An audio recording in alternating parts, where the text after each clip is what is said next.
मसीह के ज़िंदा और जलाली नाम में सबको सलाम। खुदावंद का शुक्र करते हैं, खुदावंद की तारीफ़ करते हैं। खुदावंद हमारा खुदा वाहिद खुदा है, सिर्फ वही खुदावंदों का खुदा यहोवा यरी खुदा है जो हमारी दुआओं को सुनता और हमें हमारी हर बात का जवाब देता है। सिर्फ हमने क्या करना है, खुदा के हुक्मों को मानना है। हम बार बार एक बात सीखते हैं, बार बार ये एक ही बात होती है कि सिर्फ और सिर्फ हमें एहतियात करना है। जैसे हम देखते हैं कि लोग बपतिस्मा नहीं लेते, ख़ास तौर पर आदमी नहीं लेते, क्योंकि वो कहते हैं कि हमारा कारोबार ऐसा है। कई कारोबारों में उनको, जैसे प्रॉपर्टी डीलर हैं और ऐसे कारोबार हैं जिनमें उनको ज़्यादा झूठ बोलना पड़ता है, लेकिन हमें खुदा का कलाम सिखाता है। मासूल लेने वालों ने पूछा, वही है ना, मासूल लेने वाले होते हैं जो सूद लेते हैं। उन्होंने पूछा कि क्या करें, कि क्योंकि हम ये काम कर रहे हैं।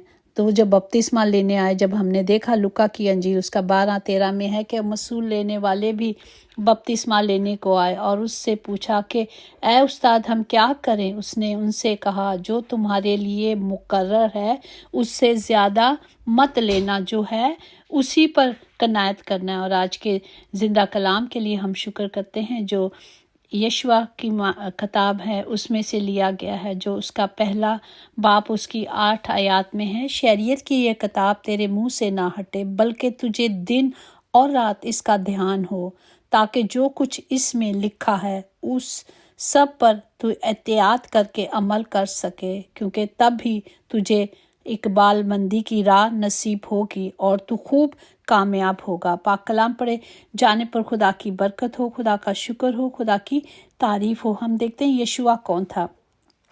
इसके ही पहले बाप उसकी 2-3 में है, खुदावंद के बंदा मूसा की वफ़ात के बाद ऐसा हुआ कि खुदा ने उसके खादम नून के बेटे यशुआ से कहा, मेरा बंदा मूसा मर गया है, सो अब तू उठ और इन सब लोगों को साथ लेकर इस यरदन के पार उस मुल्क में जा जिसे मैंने उनको यानी बनी इसराइल को देता हूँ। तेरी ज़िंदगी भर कोई शख्स तेरे सामने खड़ा ना रह सकेगा।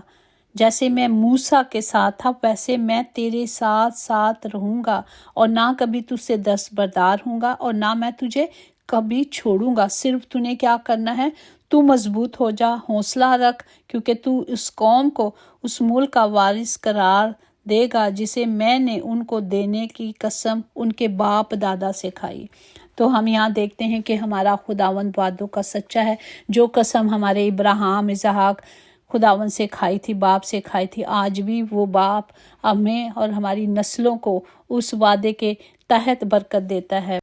Praise the Lord. हम देखते हैं बाप इब्राहिम ने, जो खुदा ने कहा था कि अपने बेटे की कुर्बानी दे, जो खुदा ने इतने अरसे के बाद दिया, लेकिन उसने क्या किया, खुदा के हुक्म को माना। ये नहीं कहा कि ये इकलौता बेटा है या अभी इतने अरसे बाद मिला, लेकिन उसने उस पर अमल किया। इसी तरह हमारा खुदा भी हमें यही चाहता है कि खुदा जो हमें बार बार कहते हैं, हमने खुदा के पाक हुक्मों को मानना है, क्योंकि खुदा पाक है। इसलिए वो चाहते हैं कि हम भी पाक रिश्ता उनके साथ रहें, उनके साथ बने रहें और उस कलाम के मुताबिक जो खुदा ने हमें दिए हुक्म दिए हुए हैं, उन हुक्मों के मुताबिक जो हमारी बुनियाद है, ये पत्थरों पर या सतूनों की हैसियत रखती है, हमें उस बुनियाद पे मजबूत रहना है।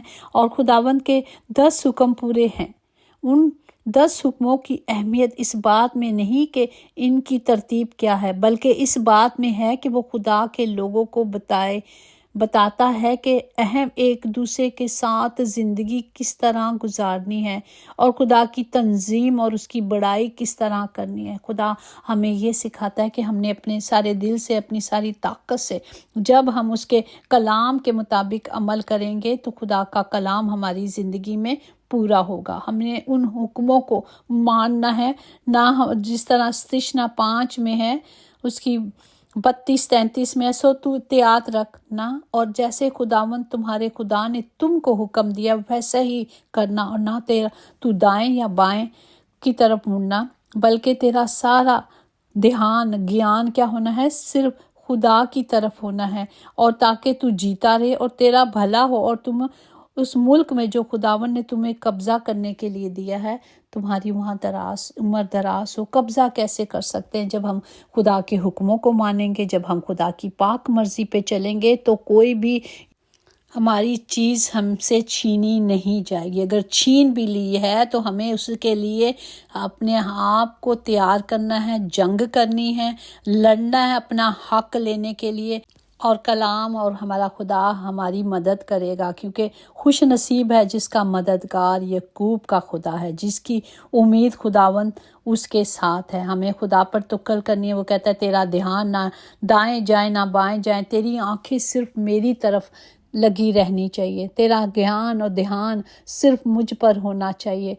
ہم دیکھتے ہیں جس طرح پترس پانی پہ چل کر آتا ہے، جب تک اس کا دھیان خداوند یسوع کی طرف ہوتا ہے وہ چلتا ہے، لیکن جب وہ پانی کو دیکھتا ہے تو وہ گھبرا جاتا ہے، تو گرنے لگتا ہے۔ تو اسی طرح ہمیں خدا کا کلام سکھاتا ہے کہ ہمیں صرف خدا کی حضوری میں رہنا ہے، خدا کی طرف اپنی نظریں صرف خدا پر رکھنی ہے۔ ہمیں فکر نہیں کرنا کہ ہم نے کیا کھانا ہے، جس طرح زبور 145 میں 15-16 میں کہ سب کی آنکھیں تجھ پر لگیں گی، تو ان کو وقت پر ان کی خوراک دیتا ہے، تو اپنی مٹھی کھولتا اور ہر جاندار کی خواہش کو پورا کرتا ہے۔ ہمارا خدا محبت سے بھرا خداوند خدا ہے۔ ہمیں صرف اس کے شریعت پر عمل کرنا ہے، جس طرح زبور 1 اور 2 کی آیات میں ہے، بلکہ خداوند کی شریعت میں اس کی خوشنودی ہے، اور اس کی شریعت پر دن رات اس کا دھیان رہتا ہے، اور وہ اس درخت کی مانند ہوگا جو پانی کی ندیوں کے پاس لگایا گیا ہے، جو اپنے وقت پر پھیلتا اور جس کا پتا بھی نہیں مرجھاتا، سو جو کچھ وہ کرے بارواں ہوگا، کیونکہ اس کا صرف دھیان، اس کا صرف گیان خداوند پر ہے، اس لیے وہ وقت پر ہر چیز مہیا کرتا ہے۔ وہ درخت، وہ انسان کبھی نہیں مرجھائے گا، کیونکہ جس کی نظریں خدا پر ہیں، اور ہمیں کلام سکھاتا ہے کہ ہماری نظریں صرف اس پر رکھنی ہیں۔ پریز دی لارڈ۔ اسی طرح ہمارا زبور 119 میں جس طرح لکھا گیا کہ اس کے حکموں کو ماننا ہے، اس کی مرضی پہ چلنا ہے، ان تمام راہوں کا جو خدا نے ہمارے لیے تیار کی ان پہ چلنا ہے، اس کے آئین کو ماننا ہے اور اس میں مسرور رہنا ہے، اور اس کے کلام کو کبھی نہیں بھولنا، اس کے وعدوں کو کبھی بھی نہیں بھولنا۔ امیر شخص کتنا بھی امیر ہو جائے پر زندگی حاصل نہیں کر سکتا، غریب ہو وہ بھی ہمیشہ کی زندگی حاصل نہیں کر سکتا۔ یا امیر غریب چاہے کیسے بھی ہو، زندگی حاصل ہمیشہ کی زندگی حاصل نہیں کر سکتے۔ ہاں، دنیا کی دوڑ میں چل سکتے ہیں، لیکن ہمیشہ کی زندگی صرف یسوع پر ایمان رکھنے کے لیے ہے، اور یسوع پر ایمان رکھ کر ہم ہمیشہ کی ابدی زندگی پا سکتے ہیں۔ خدا باپ آج کے زندہ کلام کے وسیلے سے ہمیں برکت دے، تاکہ جو حکم دیے جاتے ہیں، جو کلام دیا جاتا ہے، ہمیں صرف خدا کے اس پاک حکموں کو ماننا ہے، خدا کی پاک مرضی پر چلنا ہے، تاکہ اس کا کلام ہم سب کی زندگی میں پورا ہو۔ آمین۔ اب خدا کا فضل، خدا کی محبت، اس کی رحمت، اس کی تسلی اور اس کی تمام برکات آپ سب پر ہمیشہ ہوتی رہیں، اور خدا کے نگہداشت فرشتے ہر گھڑی آپ کے بستروں پر، آپ کے گھروں میں، آپ کے راستوں میں، جہاں کہیں بھی ہر وقت آپ کی حفاظت کریں۔ آمین۔ یقیناً بھلائی اور رحمت عمر بھر ہم سب کے ساتھ ساتھ رہے گی، اور ہم ہمیشہ اپنے خداوند کے گھر میں سکونت کریں گے۔ آمین۔ God bless you all.